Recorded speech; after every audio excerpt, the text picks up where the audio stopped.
তখনই আবারও সিন মূল সময়ে আসলে অ্যালেক্স পপিকে তার এই ঘটনার কথা মনে করিয়ে দেয় এবং তখন পপিও জানায় যে তার এই অনুষ্ঠানে আসার কোনো ইচ্ছা ছিল না, কিন্তু সে এসেছে অ্যালেক্সকে ভালোবাসে সেই জন্য।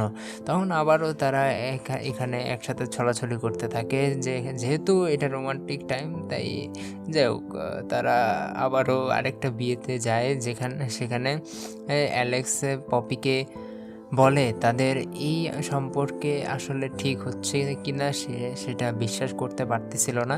তাই পপিও বাধ্য হয়ে তার বাড়ির পথে রওনা হওয়ার সময় দেখা যায় অ্যালেক্সের প্রাক্তন গার্লফ্রেন্ড সারার সঙ্গে পপির দেখা হলে তখন পপি তার কাছে ক্ষমা চায়, কারণ তার জন্যই আজ অ্যালেক্স এবং সারা আলাদা। কিন্তু সারা জানায় সে তাকে এর জন্য দায়ী মনে করে না, কারণ সে নিজের জীবনে অন্য কাউকে দরকার ছিল।